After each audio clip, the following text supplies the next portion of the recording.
Lo oí a través de la puerta. No gritó, no chilló, solo habló. Tranquilo, como quien habla del tiempo o de qué película quiere ver esa noche. Si la deportan, finalmente podremos vivir en paz. Mi corazón no se detuvo. Se hizo añicos. No de forma explosiva, no como un cristal contra el hormigón, sino en silencio. Como un hilo del que se tiraba hasta que todo se deshizo en silencio. Un colapso lento. Una traición tan íntima, tan quirúrgicamente profunda, que no parecía real. Me quedé allí, en el pasillo, con una mano apoyada en la pared para no caerme. Me temblaban las piernas. Sentía la respiración atrapada entre las costillas. Mi hijo, mi propio hijo, había dicho eso. Mi sangre, mi niño, el mismo niño que una vez llevé en mi cadera a través de desiertos, ríos, bajo vallas, el mismo niño que alimenté antes de mí, el mismo niño que protegí con todo lo que tenía. No fue Aise el que quería que me fuera, era él.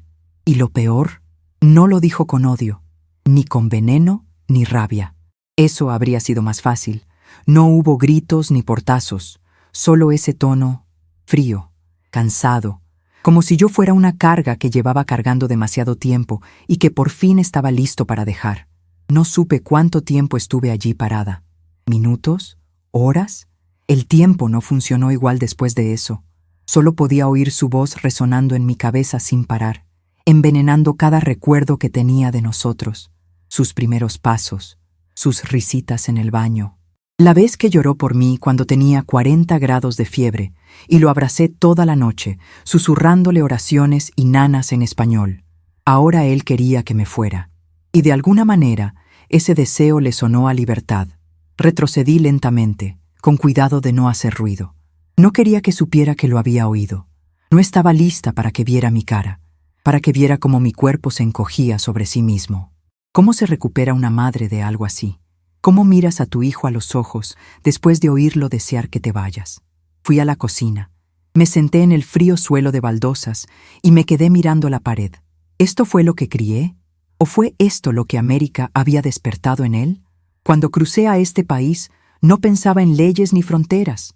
Pensaba en seguridad, en sobrevivir, en darle a mi hijo una vida que no oliera a miedo ni supiera a polvo. No soñaba con riquezas. Soñaba con mochilas escolares, con camas limpias, con velas de cumpleaños y fotos en la nevera. Creí que estaba haciendo lo correcto, creí que lo estaba salvando. Y quizá lo hice, en cierto modo. Quizá salvé su cuerpo, pero algo en su corazón, algo se perdió en el camino. Tenía 9 años cuando llegamos aquí. Solía llorar por las noches, aferrándose a mí como si fuera su único ancla en un mundo nuevo y aterrador. Y lo era. Siempre lo era, pero a medida que crecía, más se distanciaba. Al principio, pequeñas cosas. No quería hablar español en la escuela. Se reía cuando pronunciaba mal algo en inglés. Me pedía que no entrara durante las reuniones de padres y maestros. No tienes que hacerlo, decía. Ya saben quién soy. Y quería creer que era solo la adolescencia. Solo el tira y afloja normal. Todo niño quiere independencia. No pensé que fuera rechazo. Pero ahora lo veo. Ya estaba empezando entonces. La vergüenza. El disgusto internalizado de quién era yo, de lo que representaba. Yo era la ilegal, la sirvienta, la mujer con acento, la mujer que no fue a la universidad, que trabajaba en negro, que no encajaba. Yo era la sombra que tenía que llevar por cada pasillo de la escuela, por cada casa de sus amigos, por cada pregunta susurrada sobre de dónde era y por qué su madre no había ido a los eventos. Me había convertido en el problema que él no podía resolver, el peso que ya no podía soportar. Y creo que una parte de él creía que si yo desaparecía, todas sus piezas finalmente encajarían en su lugar. Mis lágrimas no cayeron de inmediato. No tenían espacio.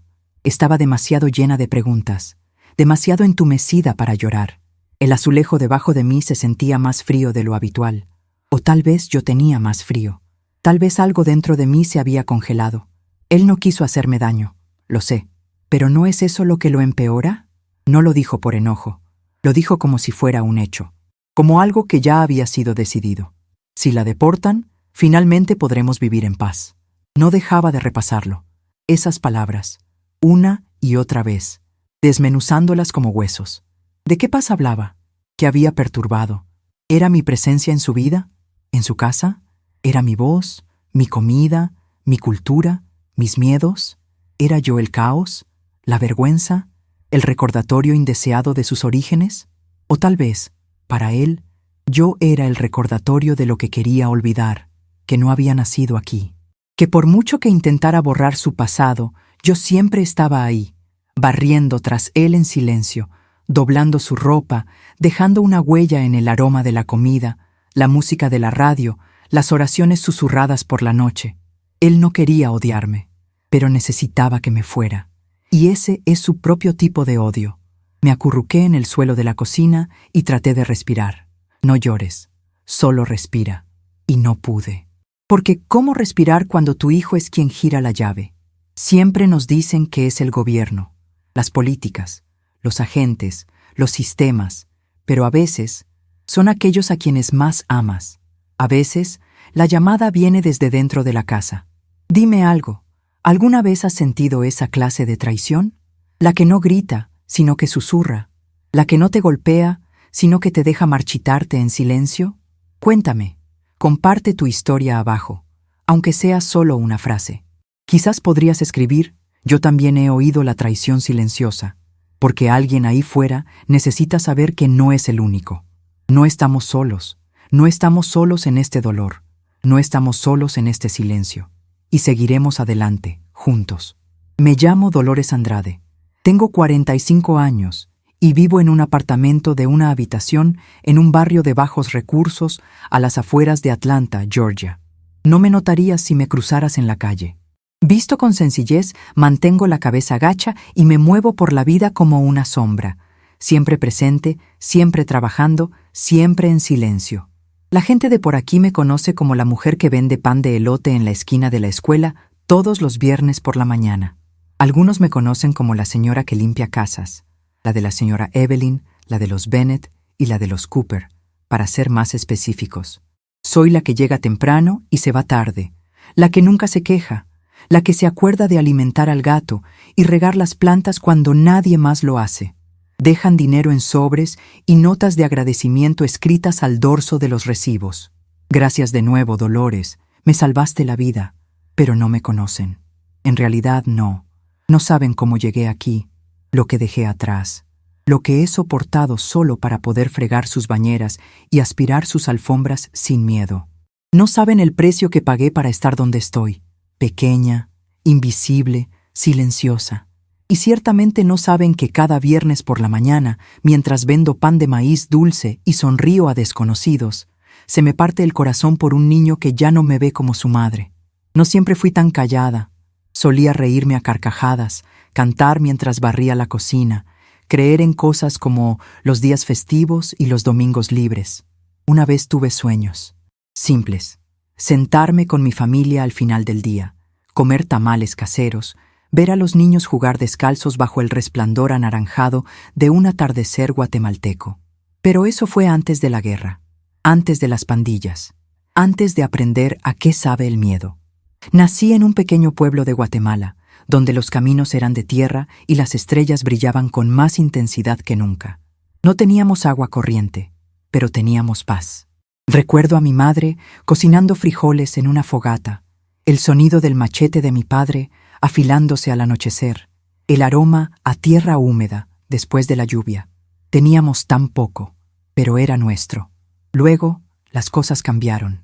Yo era apenas un adolescente cuando llegaron los soldados, hombres uniformados, con la mirada fría y los dedos en el gatillo. No llamaron a la puerta, no dieron explicaciones. Se llevaron a mi hermano mayor en plena noche. Dijeron que estaba ayudando a los rebeldes. Nunca lo volvimos a ver. Mi madre lloró durante semanas. Sus lamentos resonaron en la casa mucho después de que se le secaran las lágrimas. Ese fue el principio del fin.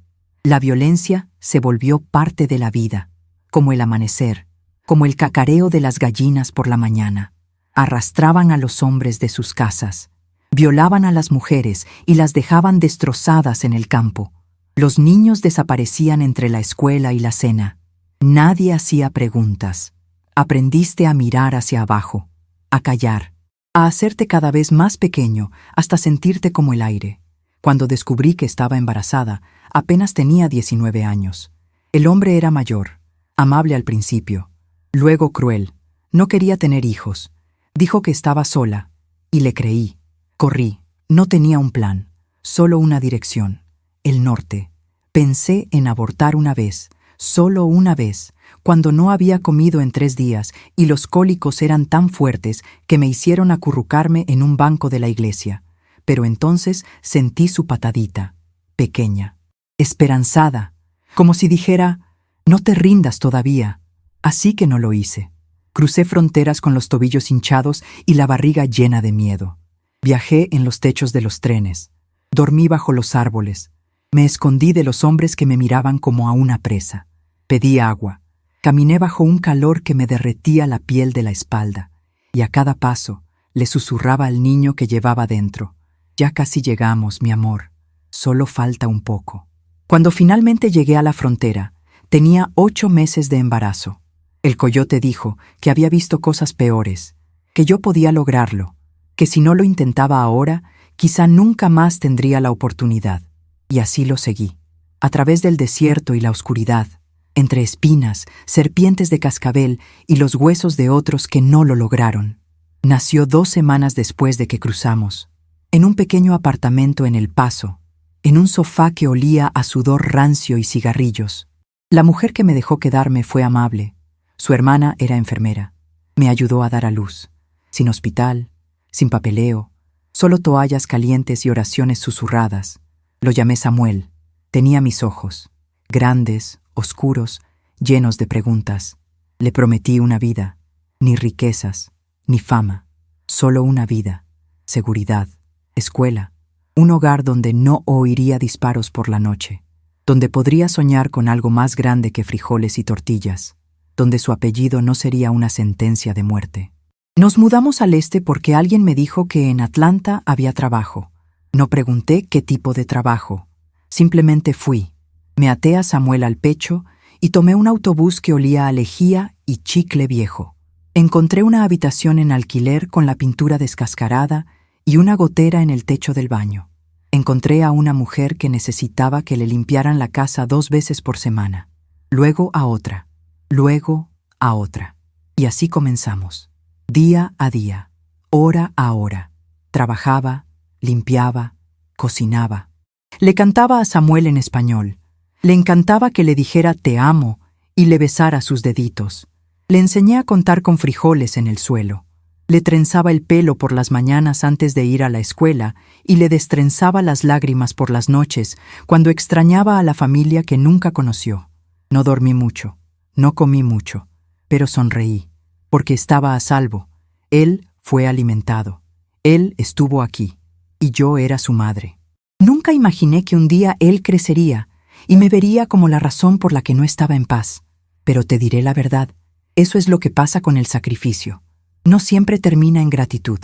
A veces termina en silencio, a veces en rechazo. A veces en una frase susurrada a través de la puerta de un dormitorio que se siente como una daga clavada en el pecho. Si la deportan, finalmente podremos vivir en paz. La gente pregunta por qué venimos. ¿Por qué arriesgamos nuestras vidas? ¿Por qué cruzamos fronteras con bebés a la espalda y esperanza en los bolsillos? Esta es la razón.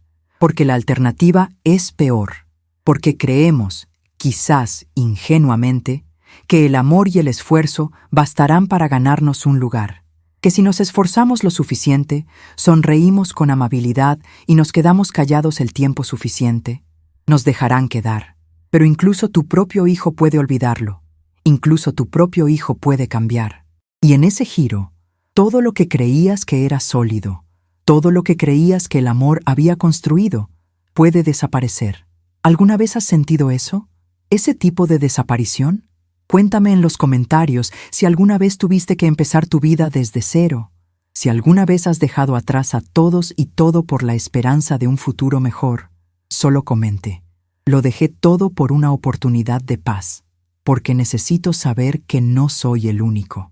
Y alguien más ahí fuera también necesita escuchar tu historia. En mi pueblo solíamos creer que el silencio te mantenía a salvo.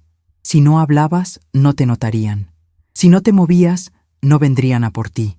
Si mantenías la mirada baja y la boca cerrada, quizá la oscuridad te pasaría de largo. Eso nos decíamos, porque no teníamos poder, no teníamos elección, solo oraciones y silencio. Pero el silencio nunca salvó a nadie, ni mi hermano, ni mi primo, ni las mujeres que nunca regresaron del mercado, ni los chicos que fueron sacados de sus aulas a punta de pistola, y definitivamente no yo. Recuerdo tener 13 años la primera vez que lo sentí, ese pavor, ese miedo profundo, profundo, de que algo estuviera a punto de salir terriblemente mal. Caminaba a casa desde la escuela. El sol estaba bajo, tiñendo el camino de tierra de un dorado dorado. Tenía un librito en la mano, uno que nuestra maestra nos había prestado sobre la historia de Guatemala. Amaba ese libro. Lo abracé contra mi pecho como si fuera sagrado, y entonces oí los pasos detrás de mí, lento, deliberado, pesado.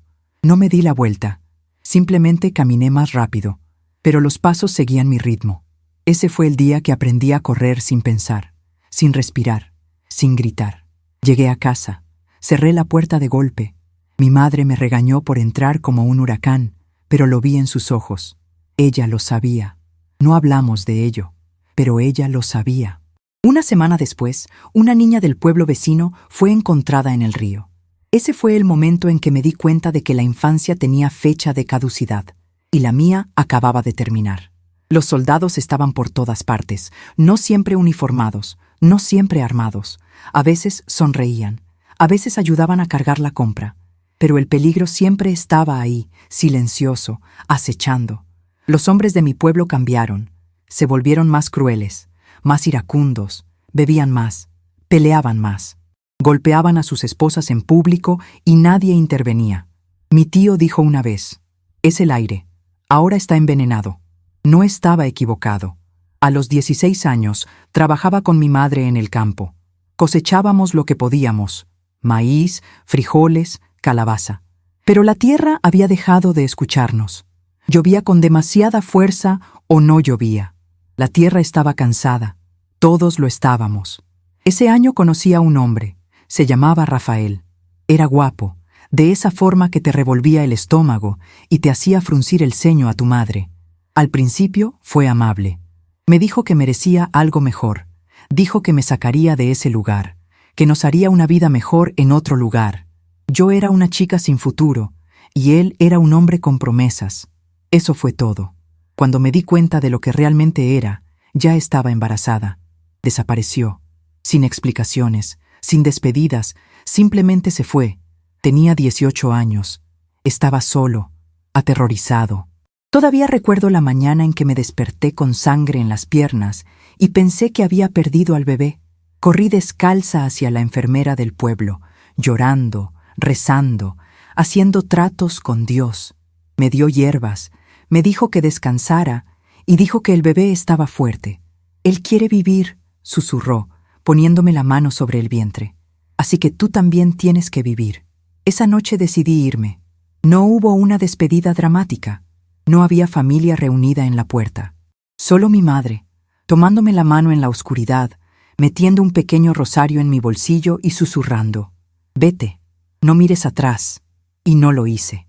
Llevé mi vientre por ciudades de las que nunca había oído hablar, por bosques que parecían eternos, por puestos de control y pueblos fronterizos y por esos lugares donde las mujeres desaparecen sin dejar rastro.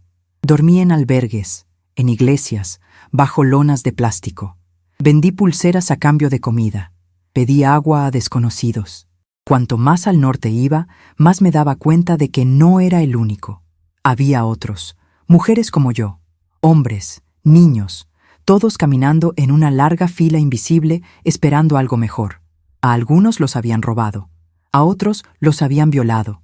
Una chica que conocí en el sur de México había perdido a su hermano al cruzar el río. No sabía nadar, dijo con voz apagada. El agua se lo llevó rápido. Todos teníamos fantasmas caminando a nuestro lado, y aún así seguimos adelante. Porque dar marcha atrás no era una opción. Llegué a la frontera de Estados Unidos solo con una bolsa de plástico llena de ropa y el nombre de un primo al que no veía desde hacía años. Tenía los pies ampollados. los labios agrietados, la piel descamada por las quemaduras del sol, pero estaba viva. Y él también, mi hijo, el pequeño milagro que aún latía dentro de mí. Crucé de noche por una parte del desierto que llamaban el Sendero del Diablo. Vi huesos en la arena, huesos de verdad. Un zapato por aquí, una mochila por allá. Alguien había dejado un biberón, medio enterrado en el polvo. Me pregunté si el niño lo habría logrado. Tenía 8 meses de embarazo, y el coyote dijo que me movía demasiado lento. «Déjala», susurró alguien detrás de mí, pero no lo hizo. Me dejó descansar bajo una roca cuando me fallaron las piernas. Me dejó beber lo último de su agua cuando no pude tragar. No todos los coyotes son monstruos. Algunos son solo hombres que intentan sobrevivir, como el resto de nosotros. Cuando llegamos al otro lado, me desplomé. Pensé que era el final. Pensé que estaba a salvo. Pero cruzar la frontera no significa seguridad. Simplemente significa que has entrado en el siguiente capítulo del miedo. El tipo en el que duermes con los zapatos puestos en caso de que ICE llame a tu puerta. Donde memorizas la dirección de tu empleador en caso de que tu hijo no regrese de la escuela y necesites localizarlo antes de que se lo lleven. Donde aprendes qué rincones evitar, qué preguntas no responder y cómo sonreír incluso cuando todo tu cuerpo está gritando.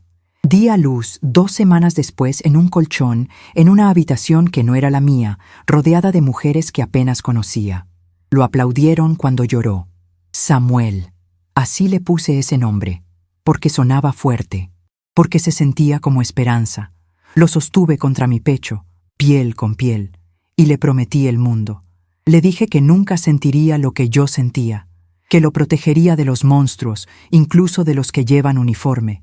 Incluso si eso significa no volver a dormir nunca más. Incluso si eso significaba sacrificar mi nombre, mi dignidad, mi cuerpo. Incluso si eso significaba convertirme en un fantasma en mi propia vida, para que él pudiera vivir plenamente en la suya. Ahora me pregunto, ¿alguna vez sintió eso? ¿Ese amor? ¿Alguna vez lo alcanzó a través de las capas de rechazo y vergüenza? ¿O se perdió en la traducción en algún lugar entre nuestros idiomas? Si alguna vez has cargado con ese peso invisible, el que solo una madre puede comprender, cuéntamelo abajo, o simplemente escribe: cargué con más de lo que jamás sabrán, porque historias como la nuestra merecen ser contadas, y tal vez, solo tal vez, alguien ahí fuera necesite escuchar el tuyo hoy. El primer año en Estados Unidos fue como contener la respiración bajo el agua. No conocía el idioma, no conocía las leyes. No sabía en quién confiar, pero sabía que tenía un bebé que alimentar, y eso me bastó para seguir adelante. Es extraño lo que se puede sobrevivir cuando dejas de preguntarte si es justo y empiezas a preguntarte qué sigue. Dormir se convirtió en un lujo, el miedo en rutina, y mi cuerpo, ya agotado por el embarazo y el viaje, aprendió a doblarse sin romperse. Mi primer trabajo fue limpiar habitaciones de hotel, 10 habitaciones al día, a veces 12. Desmontaba camas, fregaba inodoros, limpiaba espejos que reflejaban a alguien que ya no reconocía. El sueldo era bajo, las horas eran largas, pero era en negro, sin preguntas, sin papeles. El gerente era un hombre alto de ojos cansados que nunca sonreía. Me llamaba María, incluso después de que le dijera que me llamaba Dolores. Dejé de corregirlo después de la 3ª semana. Samuel se quedó con una mujer llamada Carmen, que cuidaba niños en su sala. Cobraba menos que en las guarderías y no pedía el número de la seguridad social. Su casa olía a frijoles y talco para bebés. A veces, cuando recogía a Samuel, estaba dormido sobre un montón de cojines desparejados, con el pulgar en la boca y la otra mano agarrando la esquina de una manta. Me daban ganas de llorar cada vez que lo veía así. Se veía tan pequeño, tan solo, pero no lloré. No podía permitírmelo. En cambio, le besé la frente, lo envolví en mi abrigo y caminé los 30 minutos de regreso a nuestra habitación alquilada, susurrándole: algún día me lo agradecerás. Algún día todo esto tendrá sentido. La habitación en la que vivíamos estaba en la parte trasera de una casa vieja, dividida entre 3 familias. Las paredes eran delgadas. Podía oír discusiones por las rejillas de ventilación, bebés llorando a través del suelo, pasos sobre mi cabeza a todas horas. El techo tenía manchas de agua. La ventana no cerraba del todo, pero la puerta tenía cerradura, y después de todo lo que había pasado, eso ya me parecía una bendición. Había noches que me saltaba la cena para que Samuel pudiera tomarse un biberón entero. Días en que aprovechaba una lata de sopa para 3 comidas añadiéndole arroz y agua. Lavaba la ropa a mano en el fregadero y la secaba en el radiador. Memoricé las rutas de autobús. Aprendí qué supermercados no revisaban la identificación. Encontré una clínica que atendía a pacientes indocumentados, solo en efectivo. Llevaba conmigo el miedo como un segundo latido. Cada golpe a la puerta me dejaba paralizado. Cada sirena de policía enviaba adrenalina a través de mi pecho. Cada llamada telefónica de un número desconocido me hacía sudar las palmas de las manos. Vivía alerta, alerta, siempre preparándome. Porque cuando eres indocumentado, te pueden arrebatar todo en un instante. Tu trabajo, tu casa, tu hijo. Vives en las grietas de la sociedad, haciendo los trabajos que nadie quiere, trabajando más duro que los demás, solo para ser llamado una carga por las mismas personas que dependen de tu trabajo. Solía limpiar casas en barrios ricos, casas grandes con encimeras de mármol y garajes para 4 coches. Las mujeres siempre eran educadas, siempre distantes. Me pedían que pasara por la parte de atrás. Dejaban cheques en la encimera de la cocina. Me llamaban cariño y sonreían como si me estuvieran haciendo un favor. No me importó. No estaba allí para que me vieran. Estaba allí para trabajar. Una vez limpié la habitación de una niña recién nacida. Las paredes estaban pintadas de un rosa suave y había una mecedora junto a la ventana con una colcha hecha a mano encima. Recuerdo estar allí de pie, mirando la pequeña cuna, y sentir un crujido en mi interior. Samuel nunca había tenido una cuna. Había dormido en un cajón durante las primeras semanas de su vida. La cubrí con mantas y me dije a mí misma que era temporal. Todo siempre fue temporal. Me lo dije a mí mismo durante años.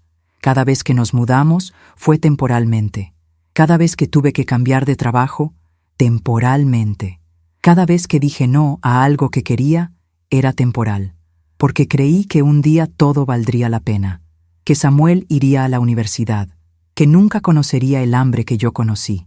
Que hablaría inglés con fluidez, usaría ropa limpia, viviría en un hogar donde nadie tuviera que esconderse de ICE ni contar monedas para comprar leche. Y por un tiempo, parecía que estaba funcionando. Era inteligente, curioso, aprendió inglés más rápido que yo. Hizo amigos en la escuela. Sus profesores decían que tenía un don para las matemáticas. Asistía a todas las reuniones de padres y maestros, aunque no entendía ni la mitad de lo que decían. Sonreía. Asentía. Aplaudía cuando le entregaban premios. Por la noche le conté historias de Guatemala, sobre volcanes y mercados, y cómo su abuela una vez hizo 12 tamales con un solo pollo y mucho amor. Él solía escuchar. Él solía reír. Pero algo cambió cuando cumplió 11 años. Empezó a corregir mi inglés. Comenzó a pedirme que no hablara español delante de sus amigos. Empezó a decir cosas como: «Aquí la gente no lo hace así, mamá». Y cada vez que decía «aquí», sentía que se construía un muro entre nosotros. Un ladrillo, luego otro, luego otro. Yo preparaba su comida favorita y él decía: «¿Podemos comer pizza en su lugar?». Le preguntaba cómo había estado su día y él se encogía de hombros y decía: «Estuvo bien». Dejó de darme un beso de buenas noches. Dejó de tomarme de la mano al cruzar la calle. Dejó de llamarme mami y empezó a llamarme mamá, como si también intentara americanizarme. Intenté no tomármelo como algo personal. Todo el mundo decía que era solo adolescencia. Pero en el fondo yo lo sabía mejor. Sabía lo que era. Lástima. El mundo le había mostrado cómo era el éxito y yo no era parte de esa imagen. Yo era la mujer cansada con uniforme de limpieza. La que no conducía. La que tenía acento. La que nunca fue a la universidad. La que trabajaba mientras otras madres hacían voluntariado en la escuela y llevaban pastelitos a las fiestas de la clase. Él quería integrarse. Y yo era lo que lo hacía destacar. Y aún así, trabajé más duro. Conseguí un trabajo de fin de semana en una lavandería. Doblé la ropa de otras personas durante 10 horas, mientras mi hijo estaba sentado en casa, con una cena preparada en microondas y un teléfono. Me dije a mí misma que era para él, siempre para él. Pero a veces me pregunto, ¿y si no fuera suficiente? ¿Qué pasaría si todo lo que estaba sacrificando fuera para construir un futuro que no me incluía? Dime, ¿alguna vez has amado tanto a alguien que borraste partes de ti solo para darle más espacio para crecer? Deja un comentario, aunque sean solo unas palabras. Quizás lo di todo para que pudieran pertenecer.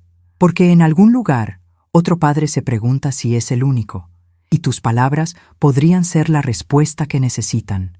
No ocurrió de golpe. El rechazo se coló lentamente, como una niebla que se cuela por debajo de la puerta mientras aún duermes. Al principio fue inofensivo, o al menos eso me decía.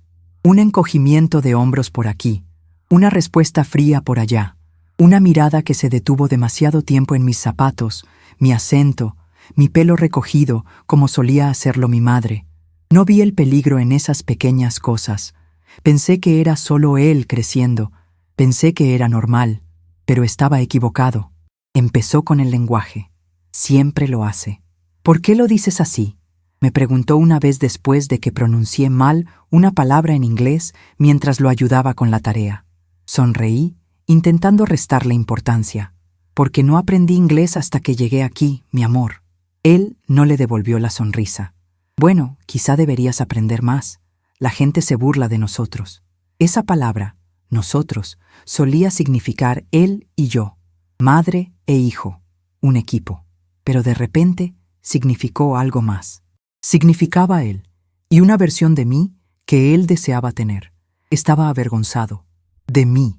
No dije nada, solo asentí, como si eso, de alguna manera, hiciera que las palabras dolieran menos. Como si una madre pudiera estar realmente preparada para ver a su propio hijo estremecerse al hablar. La semana siguiente, estábamos en el supermercado. Le estaba preguntando algo al cajero en inglés, con dificultades para expresarme, y me interrumpió. «Lo haré yo», dijo bruscamente, poniéndose delante de mí. «Solo ve y espera afuera». Tenía 12 años. Salí con una bolsa de arroz y 2 tomates, y esperé. Me quedé junto a la puerta como un extraño, como alguien que acababa de conocer en la calle. Después de eso, empecé a quedarme callada más a menudo. Lo dejaba hablar por nosotros. Lo dejaba pedir en restaurantes, hablar con los conductores de autobús, llamar a la escuela cuando perdía el autobús. Me decía que era una buena práctica para él, que lo estaba ayudando a crecer. Pero en realidad, me estaba encogiendo. Él ya no me llamaba mami, solo mamá. E incluso eso empezó a sonar como una obligación, como un título del que no estaba orgulloso. Empezó a hacer preguntas que no supe cómo responder. ¿Por qué no tienes papeles? ¿Por qué no puedes simplemente obtener una tarjeta verde? ¿Por qué no viniste aquí por el camino correcto? Intenté explicarle lo difícil que es, lo caro, que el sistema no está diseñado para gente como nosotros, que huí porque quedarme significaba morir. Pero él no quería explicaciones, quería ser como los demás, y yo era la razón por la que no lo era. Empezó a pasar más tiempo en línea, viendo videos, leyendo publicaciones, absorbiendo ideas que no reconocía. Una vez lo pillé viendo un video que llamaba a los inmigrantes sanguijuelas y criminales.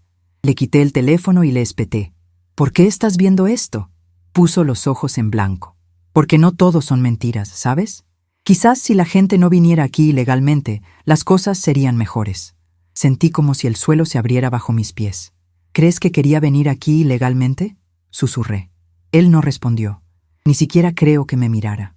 Más tarde esa noche, lo encontré en una videollamada con su amigo. Estaba riendo. Me contó que no sabía pronunciar playa y que había dicho algo inapropiado sin querer. Los dos estaban llorando de la risa. A veces desearía tener una madre normal, dijo. Eso me golpeó tan fuerte en el estómago que tuve que sentarme. Ni una madre pobre, ni una madre enferma, ni siquiera una madre mala, una mamá normal, alguien que encajara, alguien que hablara inglés sin acento, alguien que no necesitara que él le tradujera, le explicara, le ocultara, y poco a poco se convirtió en algo habitual. Sus amigos dejaron de venir. Me pidió que no hablara cuando lo hacían. «Quédate en tu habitación, ¿vale?», me decía, evitando mirarme a los ojos. Intenté vestirme diferente. Compré una chaqueta de segunda mano que parecía más americana. Dejé de hacer tortillas por las noches, cuando sus amigos estaban allí, porque decía que el olor se le pegaba a la ropa. Empecé a esforzarme más en hablar inglés, aunque cada palabra me parecía un trabalenguas. Me convertí en un extraño en mi propia casa. Él se avergonzaba de dónde venía, y yo era el recordatorio. Y aún así, todavía lo amaba más que a nada en el mundo. Todavía le preparaba su comida favorita cuando estaba triste. Todavía me quedaba despierto para asegurarme de que llegara sano y salvo a casa. Todavía le besaba la frente mientras dormía, aunque ya no me tomara de la mano. Hubo una noche que nunca olvidaré. Llegó tarde de casa de un amigo. Había salido a celebrar el cumpleaños de alguien. Yo lo esperaba, como siempre, sentado en el sofá, con la tele en silencio. Cuando entró, sonreí. ¿Te divertiste? Me miró de verdad, y dijo: «Ya no tienes que esperarme despierta». «No soy un niño», asentí. Luego añadió: «Eres la razón por la que no me siento normal. Quizás si viviera con otra persona, no tendría que fingir todo el tiempo». No respondí. Me fui a la cama y lloré en mi almohada, como solía hacerlo cuando llegué aquí. Antes, cuando no hablaba ni una palabra de inglés y lloraba de soledad, de miedo, de hambre. Pero esta vez lloré porque el chico al que le di mi vida se me escapaba, y no podía aferrarme a él. Empecé a cuestionarlo todo. ¿Había tomado la decisión equivocada? ¿Debí quedarme en Guatemala, aún con el peligro? ¿Le había robado la oportunidad de tener una vida normal al intentar darle una mejor? Fui a trabajar a la mañana siguiente como si nada hubiera pasado. Limpié baños, lavé ventanas, sonreí a las familias que me recibieron y me ignoraron al mismo tiempo.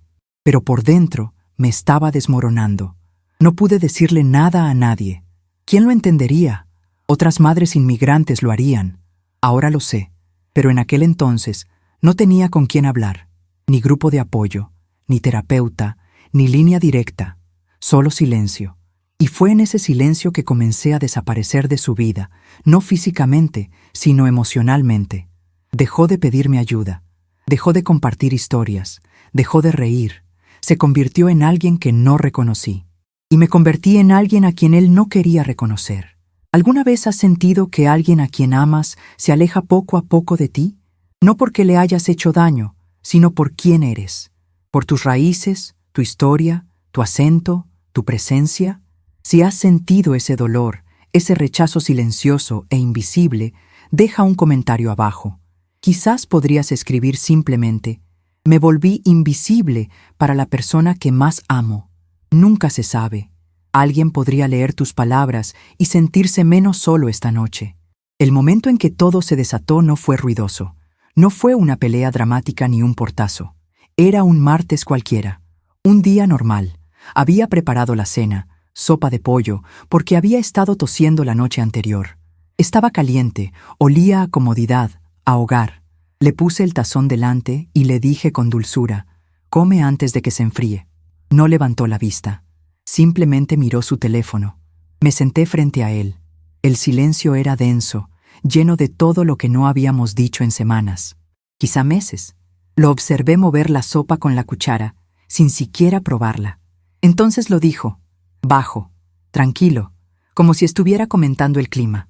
Si la deportan, finalmente podremos vivir en paz. No me di cuenta de que estaba hablando por teléfono. Tenía los auriculares puestos. Pensó que no lo oía, pero lo escuché. Cada sílaba me atravesaba el corazón. No podía respirar. Sentía como si hubiera salido de mi cuerpo, como si flotara justo encima de la mesa de la cocina, viendo cómo una versión de mí misma se desmoronaba a cámara lenta. No lo confronté, no de inmediato. No podía. No tenía la fuerza suficiente para preguntarle qué quería decir, o peor aún, para volver a oírlo de sus propios labios. Así que esperé. Entré al baño, cerré la puerta con llave y me dejé caer al suelo como un abrigo caído. Al principio ni siquiera lloré. Simplemente me quedé allí sentada, dejando que el silencio me llenara como agua. ¿Realmente habíamos llegado a esto? ¿Después de todo? ¿Después de desiertos y fronteras y noches en el frío suelo de los refugios con mis brazos alrededor de él para mantener el miedo fuera? Después de años de perderme cumpleaños para poder trabajar turnos dobles, de no tener zapatos nuevos para poder tener lo que tenían los otros niños. Yo no era el enemigo, pero a sus ojos, yo me había convertido en el problema. Más tarde esa noche, me quedé en la puerta de su habitación. Estaba dormido, con un brazo sobre la cara, igual que dormía de pequeño. Lo miré, buscando al niño que conocí, el que se aferraba a mí cuando tenía miedo, el que me susurraba, «Te quiero», al oído antes de ir a la escuela. No lo encontré, o tal vez ya no podía encontrarme en él. Me quedé en la sala hasta la mañana. No podía dormir, no podía comer. Cada palabra que decía me atormentaba, como una campana que no paraba de sonar. Vive en paz, como si mi presencia hubiera sido la tormenta todo este tiempo. Ese fin de semana discutimos por primera vez en mucho tiempo. No fue una pelea trivial, ni por tareas, ni por toques de queda, ni deberes. Esto era diferente, más profundo. Le pregunté dónde había estado toda la noche. Dijo que no importaba. Le dije que me preocupaba. Puso los ojos en blanco y dijo, «Siempre te preocupas por lo que no debes». «¿Qué significa eso?», pregunté. Ni siquiera lo dudó. «Significa que te importa más esconderte de la inmigración que vivir. Has sido paranoico toda mi vida. Estoy harto de eso». No podía creer lo que estaba oyendo. ¿Paranoico? ¿Eso era lo que él pensaba que era todo esto? No lo entendía. No podía. ¿Cómo iba a saber lo que es estar a una sirena de perderlo todo? Despertar cada día preguntándose si ese sería el día en que finalmente vendrían a buscarte? I raised my voice, my words spilling in Spanish because English was too soft for my pain. «Tú no sabes lo que he sacrificado para que estés aquí». Él me respondió en inglés. «Sí, bueno, tal vez no pedí nada de eso». Fue entonces cuando ocurrió. Ese momento en que te das cuenta de que la persona que amas ya se ha alejado, no físicamente, sino emocionalmente. Sus palabras me impactaron más que cualquier bofetada, no porque fueran fuertes, sino porque eran ciertas. Al menos para él. Él no había pedido esta vida. No había pedido nacer de una mujer que cruzaba fronteras y vivía en la sombra. Quería libertad, simplicidad, una vida sin explicaciones. Y en su mente, esa vida no podía incluirme. Salí de la casa, caminé durante horas, pasé la lavandería donde trabajaba, pasé la iglesia que me dejó dormir en su sótano durante mi primer invierno, pasé la parada de autobús donde solía tenerlo en mi regazo, con las mejillas rojas de frío, sus manitas en las mías. Recordé cómo me miraba entonces, como si yo fuera el centro de su mundo, su ancla, su seguridad. ¿Cuándo cambió eso? ¿Me lo había perdido? ¿O simplemente me negué a verlo? Terminé en el parque, el mismo donde solía llevarlo cuando era pequeño. Me senté en el banco donde una vez compartimos helado y lloré por primera vez en años. No son lágrimas silenciosas, no es del tipo que se limpia. Lloré con todo mi cuerpo, con las manos, con los hombros, con el dolor de una mujer que renunció a su país, a su nombre, a su identidad, todo por un amor que ya no sabía reconocerla. Cuando volví a casa, estaba a oscuras. Él estaba en su habitación, con los auriculares puestos y la puerta cerrada. Me quedé allí un buen rato, pensando qué decir, si decir algo o no. Decidí esperar, otra vez. Pero algo había cambiado. A la mañana siguiente, descubrí que mis documentos de inmigración, los que mantenía ocultos, habían sido trasladados. Alguien los había mirado. ¿Lo tenía? ¿Estaba planeando algo? Mi corazón se hundió. Esa tarde, recibí una llamada de la consejera escolar. Me preguntó si estaba disponible. «Hay algo que me gustaría hablar contigo y con Samuel», dijo con voz cautelosa y educada. Fui. Me senté en una habitación con paredes beige y una caja de pañuelos en medio de la mesa. El consejero me miró con amabilidad, demasiado amablemente. Ella me dijo que Samuel había estado hablando mucho de querer escapar, sobre sentirse atrapado.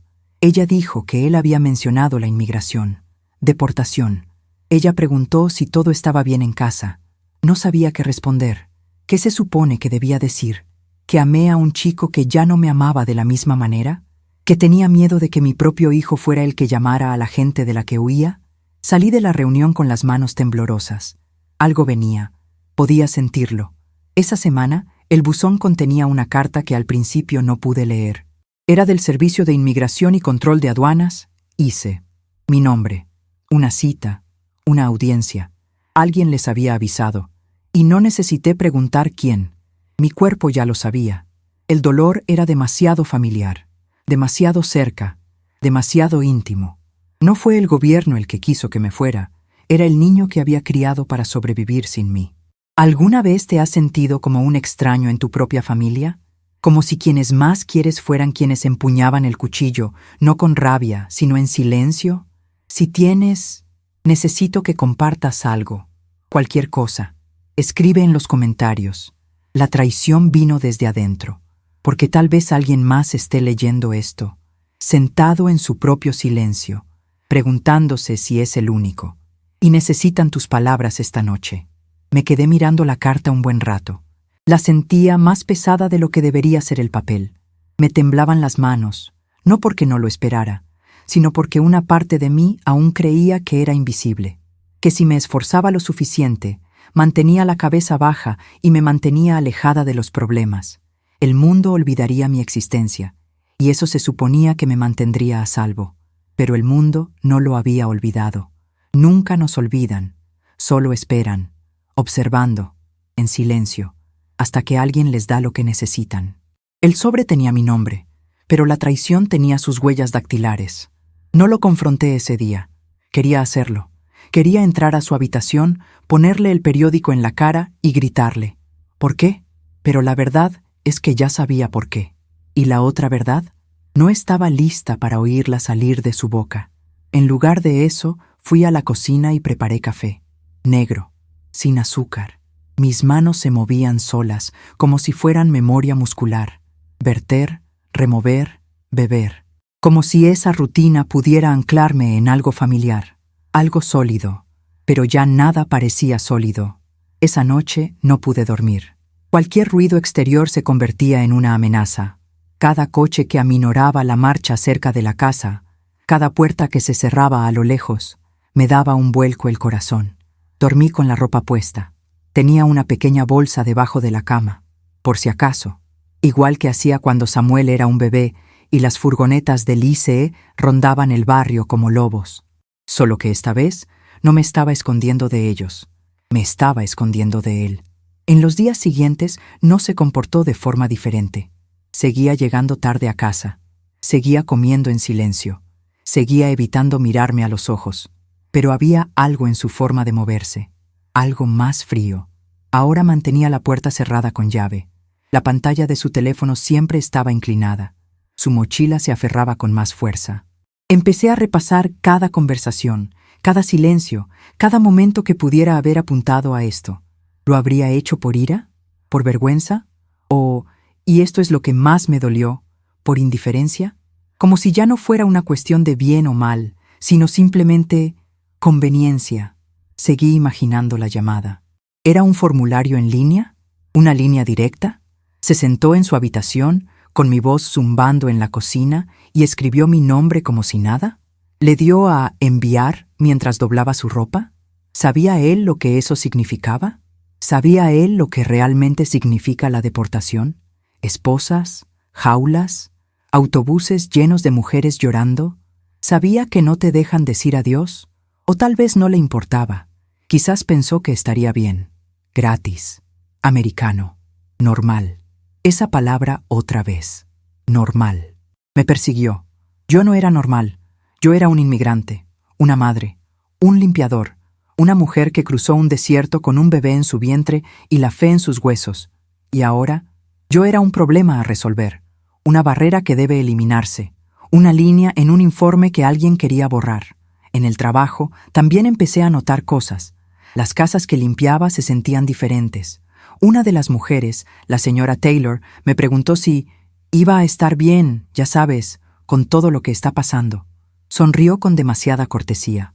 Su tono denotaba lástima y miedo, como si intentara despedirse sin decirlo. Otro cliente reprogramó y nunca volvió a llamar. La gente huele la incertidumbre y huye de ella. No podía culparlos. A mí tampoco me gustaría ver a alguien desmoronarse. Por la noche comencé a hacer planes para lo peor. Hice copias de documentos importantes. Anoté los números de teléfono de mis familiares en Guatemala, aunque hacía años que no hablaba con la mayoría. Hice una lista de albergues, ubicación de centros de detención, abogados. Empaqué una pequeña bolsa con lo esencial: jabón, calcetines, 2 fotos de Samuel de bebé. Le escribí una carta. No sabía si algún día podría dárselo, pero necesitaba que las palabras vivieran en algún lugar fuera de mi pecho. En ella le dije que lo amaba. Eso siempre lo haría. Que no importaba lo que él creyera, no me arrepentía de la vida que renuncié para traerlo aquí, que vino de fuerza, de la supervivencia, de mujeres que enterraban a sus hijos y seguían adelante, que cosían vida en retazos de tela, que mantenían unidas a las familias con sus manos desnudas. Él vino de mí, y aunque no pudiera verlo ahora, esperaba que un día lo pudiera ver. Cuando llegó el día de la audiencia, no lo desperté. Lo dejé dormir. Me senté en el borde de mi cama mirando la luz del sol filtrarse por el suelo como siempre lo hacía, cálida, tranquila, sin la perturbación del dolor humano. Me vestí despacio, sin maquillaje, solo ropa limpia, sencillo, respetuoso. Tenía la carta en el bolsillo de mi abrigo. No sabía si volvería. En el juzgado, los pasillos estaban llenos de caras como la mía, cansado, ansioso, orando con los ojos. El aire olía a sudor y a miedo antiguo. Esperé. Me llamaron. Tenía las manos frías. Dentro de la habitación solo había una mesa, un juez, un traductor, un reloj que hacía tic-tac demasiado fuerte. Hicieron preguntas, tantas preguntas, fechas, ubicaciones. El nombre de mi hijo. Respondí con la verdad, toda la verdad. Les dije que huí de la violencia, que quedé embarazada, que construí una vida de la nada, que crié a un niño que ahora pertenecía a este país más de lo que yo jamás podría. Ellos escucharon, ellos asintieron, pero no sonrieron. En esas habitaciones nadie sonríe nunca. Cuando terminó, me dijeron que esperara una decisión. Semanas, quizás meses. Y salí de ese edificio con el mismo peso que llevaba adentro. Solo que ahora sabía una cosa con certeza. Alguien me había puesto allí, no por lo que hice, pero por quien yo era, y ya no quería vivir más a mi sombra. Si alguna vez te has enfrentado al frío borde del rechazo de alguien alrededor de quien construiste tu vida, si alguna vez la misma persona a la que protegiste te hizo sentir desechable, comenta algo, aunque solo sea: se les olvidó quién los salvó, porque algunas verdades son demasiado pesadas para llevarlas sola. Y tu voz, tu dolor, podría ser la luz que alguien más busca. El camino de regreso a casa después de la audiencia judicial se me hizo más largo que nunca. No porque las calles hubieran cambiado, no lo habían hecho, sino porque yo sí. Sentía como si cargara siglos a cuestas. No solo años de maternidad, ni kilómetros de migración, ni el peso del miedo a la indocumentación, sino algo más profundo, ancestral. Como si todas las mujeres que alguna vez se vieron obligadas a dejar atrás a sus hijos, caminaran ahora a mi lado, en silencio, de luto, comprensivas. Seguí pensando en él, acerca de Samuel. ¿Qué estaba haciendo mientras yo estaba frente al juez? ¿Estaba jugando videojuegos? ¿Estaba con amigos? ¿Sabía lo que significaba esa carta? ¿Le importaba siquiera? El sol se ponía cuando llegué a nuestra cuadra. El aire olía a comida frita y a escape de coche. Los niños jugaban al fútbol con un balón desinflado. Alguien ponía música a todo volumen desde su coche, un ritmo de reggaetón que solía bailar en otra vida, cuando mis caderas se movían libremente, cuando la risa no parecía una traición. Me quedé un rato frente a la casa, observando la ventana de su habitación. La cortina estaba corrida. Lo imaginé dentro, navegando, haciendo clic, existiendo en un mundo al que yo ya no tenía acceso. La brecha entre nosotros ya no era solo generacional, era espiritual, como si nos hubiéramos convertido en especies diferentes, una moldeada por la supervivencia, la otra por la asimilación. Cuando entré, la tele estaba encendida. No levantó la vista, no hablé, no pude. ¿Qué podría decir? Que estuve en el tribunal defendiendo mi derecho a quedarme en el único país que él ha llamado hogar, que tuve que rogarles a desconocidos que no me enviaran lejos, que contuve la respiración cada vez que el juez hacía una pausa, esperando la sentencia que podría borrar mi existencia aquí. Él no lo entendería, o quizás peor, lo haría y no le importaría. Más tarde esa noche, encontré el cubo de basura de la cocina rebosante, latas de refresco vacías, envoltorios de comida rápida, una hoja arrugada de un formulario escolar que le pedí que llenara. El desorden era un espejo, ruidoso, caótico, irrespetuoso. Lo limpié en silencio, pieza por pieza, mientras él se reía de algo en su habitación. Y con cada envoltorio que recogía, una parte de mí se deshacía. Empecé a preguntarme, si desaparecía, ¿se daría cuenta? ¿O simplemente respiraría mejor? Le diría a otra persona, de todos modos, ¿ella nunca fue realmente parte de mi vida? ¿Celebraría el silencio? Repetía la frase una y otra vez en mi cabeza. Si la deportan, por fin podremos vivir en paz. Como si mi existencia fuera la disrupción. Como si yo fuera la tormenta y mi expulsión restauraría la calma. Esa frase se había convertido en un fantasma, rondando cada habitación, cada tarea, cada paso que daba dentro de esa casa. En el trabajo me moví más lento. Mi mente vagó.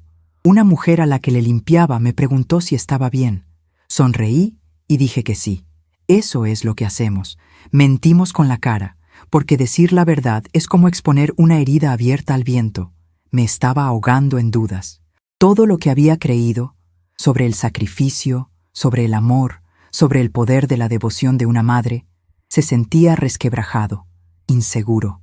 Quizás me había equivocado. Quizás el amor no triunfó al final.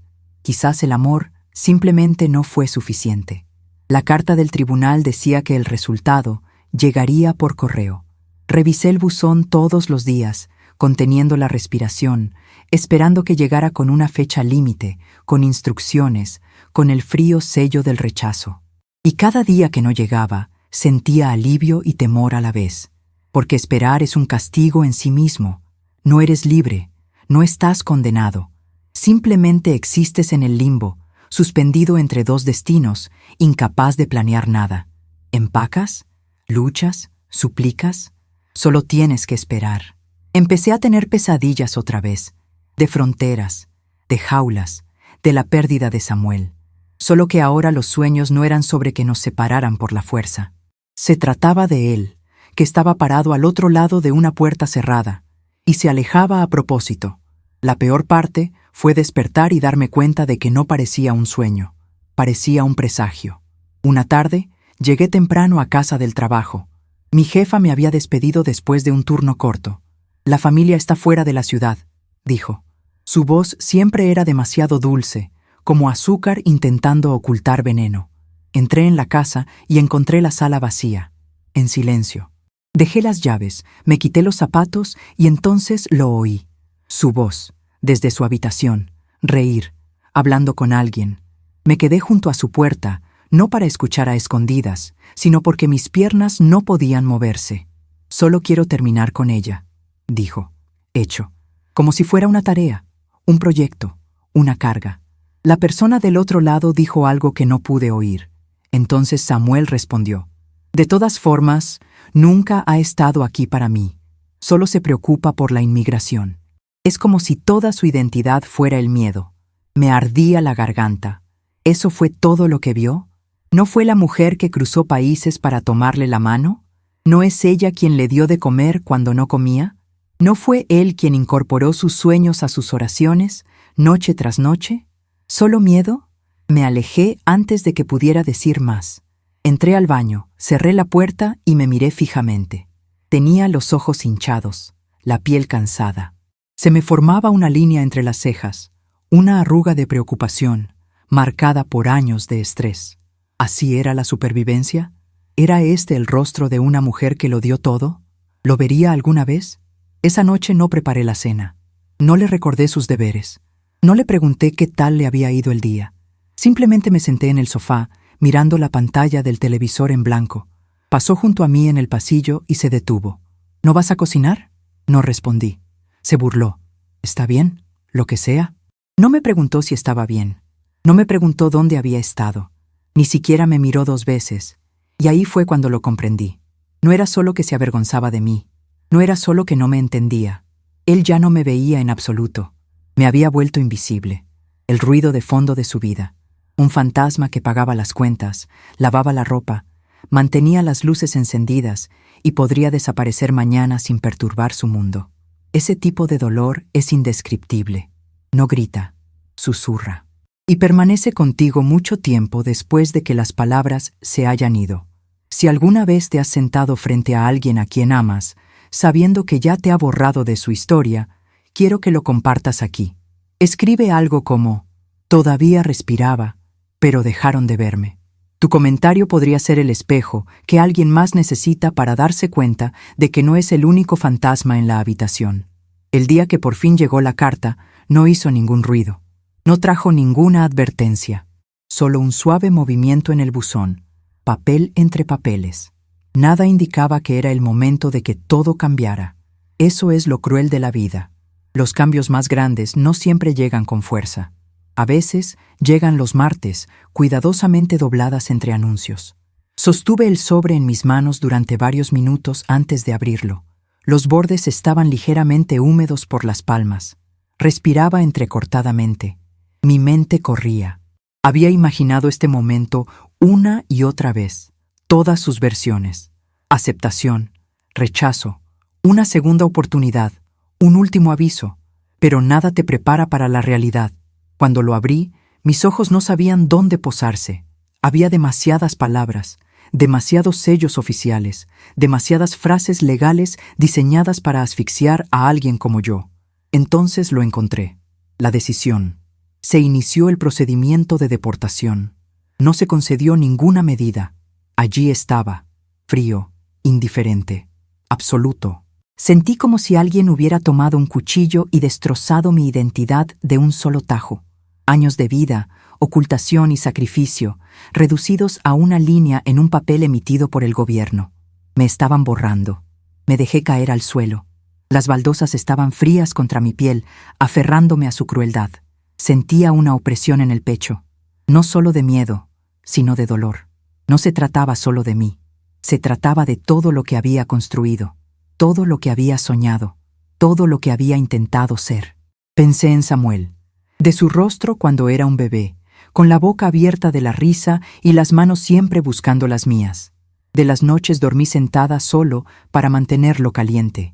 De las canciones de cuna que tarareaba cuando no tenía palabras para calmar sus llantos, de cómo solía llamarme su héroe. Y ahora, ¿qué era yo para él? ¿Un inconveniente? ¿Una vergüenza? ¿Un problema que finalmente había resuelto?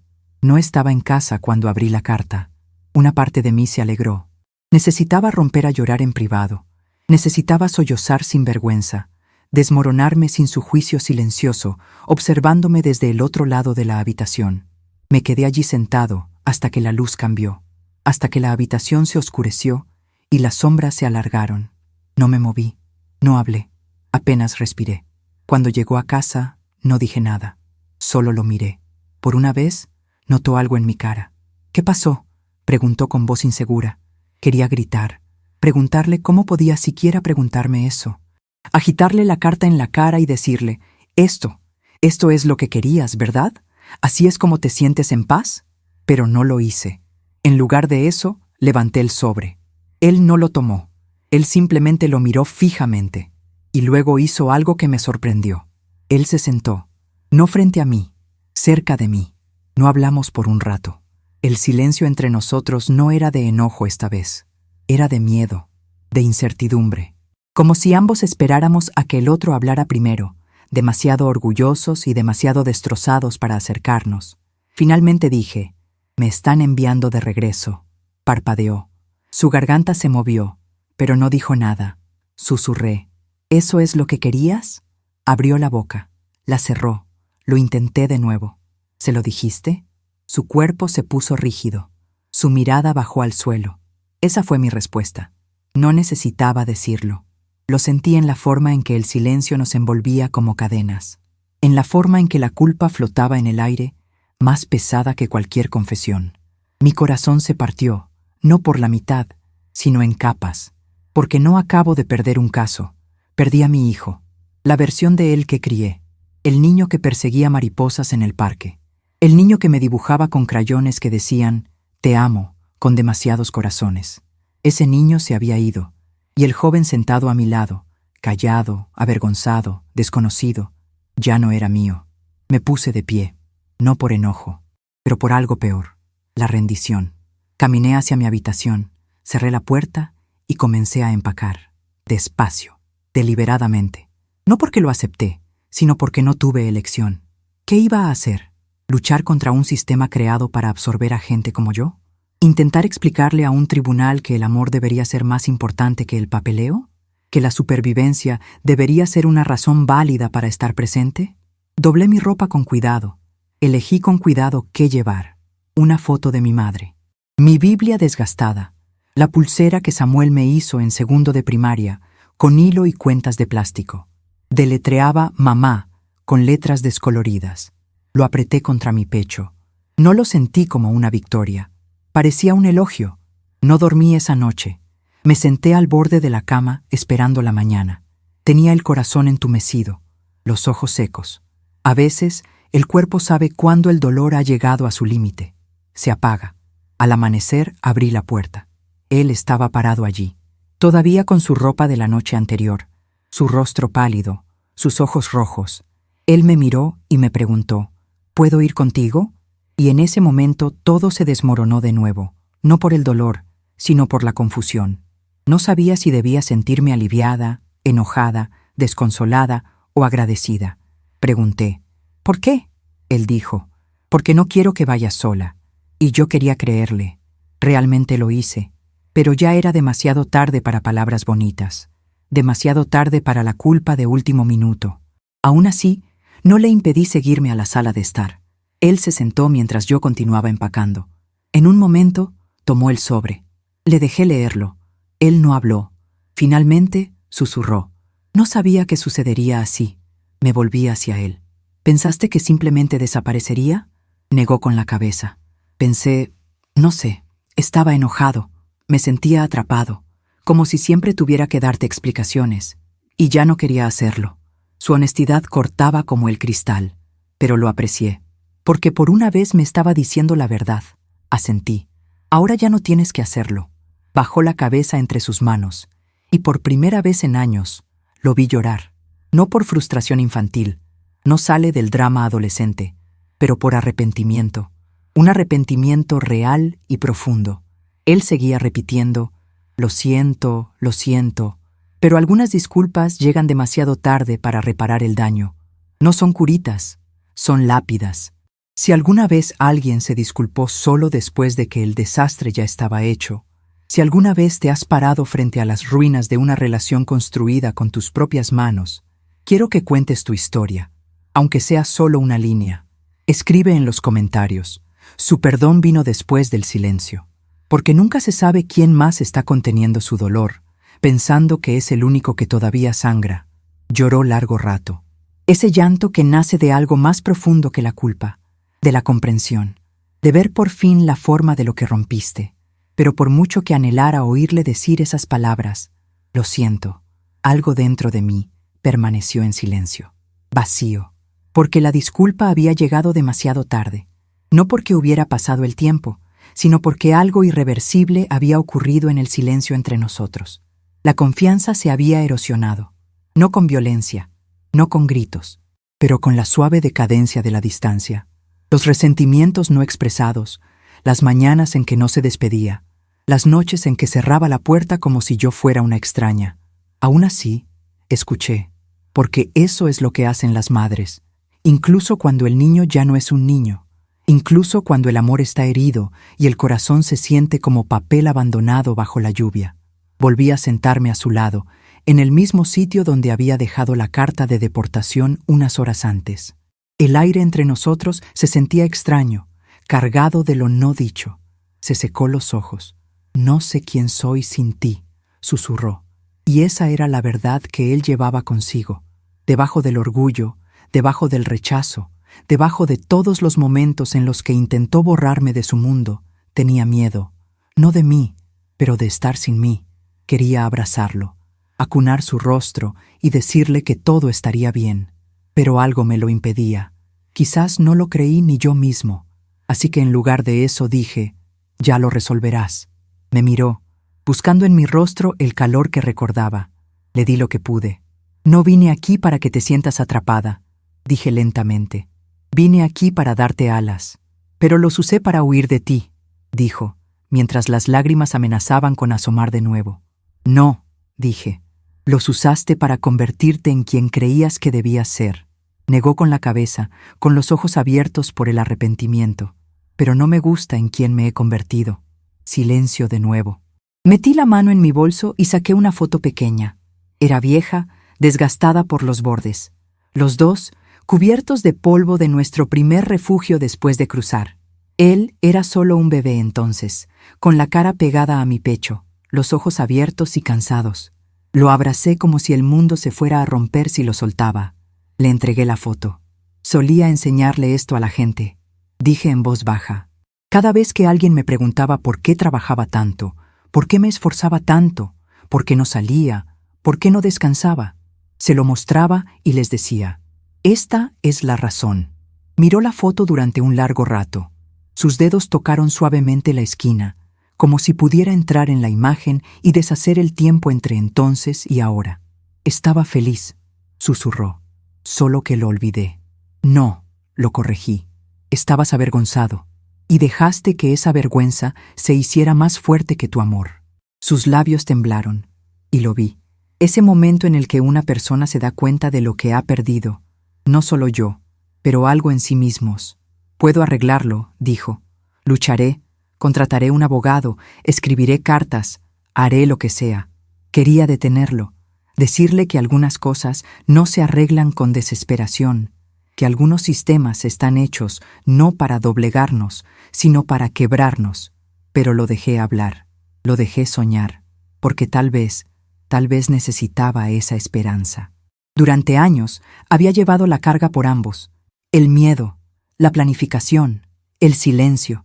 Y ahora, por fin, él también quería cargar con algo. Asentí. Está bien, porque eso era lo único que podía darle ahora, la oportunidad de intentarlo. Los siguientes días fueron extraños. Se quedaba más tiempo en casa. Se sentaba conmigo en la cocina mientras cocinaba. Me hacía preguntas sobre mi vida anterior, sobre la travesía, sobre cómo sobreviví. Me escuchaba sin interrumpir, como si oyera mi historia por primera vez, como si finalmente me viera como algo más que su madre. Él ayudó con los platos, me acompañó hasta la parada del autobús. Una noche trajo a casa flores de la tienda de la esquina, pequeñas margaritas marchitas, pero nunca había visto nada más hermoso. Estábamos aprendiendo uno del otro nuevamente. No madre e hijo, pero mujer y hombre. Dos personas cosidas juntas por el dolor y tratando de encontrar de nuevo el hilo. En un momento me preguntó si lo odiaba. Le dije la verdad. Odié lo que hiciste, pero nunca te odié. Lloró de nuevo. Esta vez no en voz alta. Solo lágrimas silenciosas, cayendo como disculpas que no sabía cómo pronunciar. Aún así, la realidad se cernía sobre mí. La decisión del tribunal se mantuvo. Me ordenaron irme. Era solo cuestión de tiempo. Buscó en Internet. Números llamados. Escribió correos electrónicos. Incluso fui a hablar con un consejero de la escuela, preguntándole si había organizaciones que ayudaban a los inmigrantes. Regresó a casa con folletos, números de teléfono y contactos. Él estaba peleando, y lo dejé, porque tal vez esa era la sanación que necesitaba, para deshacer lo que pudiera. Aprender que el amor no es solo un sentimiento, es acción, esfuerzo, estar presente incluso después de haber decepcionado a alguien. Pero también me preparé, silenciosamente, con cuidado, porque sabía cuál era el sistema. Y lo había visto aplastar a mujeres que habían luchado más que yo, mujeres que tenían más dinero, más abogados, más tiempo. Escribí una carta, no para el juez, para él. Lo guardé dentro de su cajón cuando no estaba mirando, en caso de que me hayan tomado sin previo aviso, en caso de que el golpe se produzca en mitad de la noche, en caso de que un día se despertara y yo simplemente ya no estuviera. La carta era breve. Le dije que lo perdonaba, que el amor no muere en silencio, que siempre había estado orgullosa de él, incluso cuando él no estaba orgulloso de mí, que venía de guerreros, y que aún en mi ausencia, mi sangre seguía siendo su fundamento, que sin importar dónde terminara, en este país o en otro, seguiría llevando su nombre en mis oraciones. Terminé con las palabras que mi madre me susurró una vez antes de dejarla atrás. Tu camino es tuyo, pero mi corazón siempre va contigo. Tu camino es tuyo, pero mi corazón camina contigo. ¿Alguna vez te has preparado para una despedida que no querías decir porque no tenías elección? Si has tenido que guardar recuerdos en silencio, escribe algo en los comentarios a continuación. Quizás simplemente, me preparé para desaparecer para que ellos pudieran seguir viviendo. Porque algunos llevamos las despedidas en el bolsillo mucho antes de decirlas en voz alta. Y quizá tus palabras sostengan a alguien más esta noche. No sabía qué mañana sería. Eso es lo más difícil. Vives con el dolor de la incertidumbre, como quien vive con una maleta a medio hacer en un rincón de la habitación. Se convierte en parte del paisaje. Cocinas, limpias, ríes cuando puedes. Y mientras tanto, una parte de ti ya está medio perdida. No sonó ni sirenas ni gritos. Solo un golpe. 3 golpes secos. Temprano, antes de que el sol se asomara por las ventanas. Me quedé paralizada. Samuel seguía dormido. Preguntaron por mí. No lloré. No peleé. Lo miré una última vez. Su pecho subía y bajaba bajo la manta, su brazo cruzado sobre la almohada como cuando tenía 5 años. Y susurré. Eres suficiente, porque lo era, aún con todo lo que pasó, incluso después de todo el silencio, el dolor, la distancia. Él era suficiente, y necesitaba que él siguiera adelante con eso. No la culpa, no la vergüenza, solo el saber que él venía del amor. Me dejaron coger algunas cosas. La maleta ya estaba preparada. No tuve que decir mucho. La carta estaba en el mostrador. Dejé la puerta abierta tras de mí, aunque quería cerrarla con llave, como siempre. Algunas despedidas no son ruidosas. Están tranquilos, como exhalar. Es como dejar ir una historia que mantuviste guardada por mucho tiempo.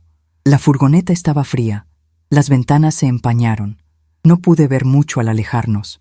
Solo siluetas, luz, la familiar confusión de una ciudad que una vez consideré mía. Nadie saludó. Nadie gritó.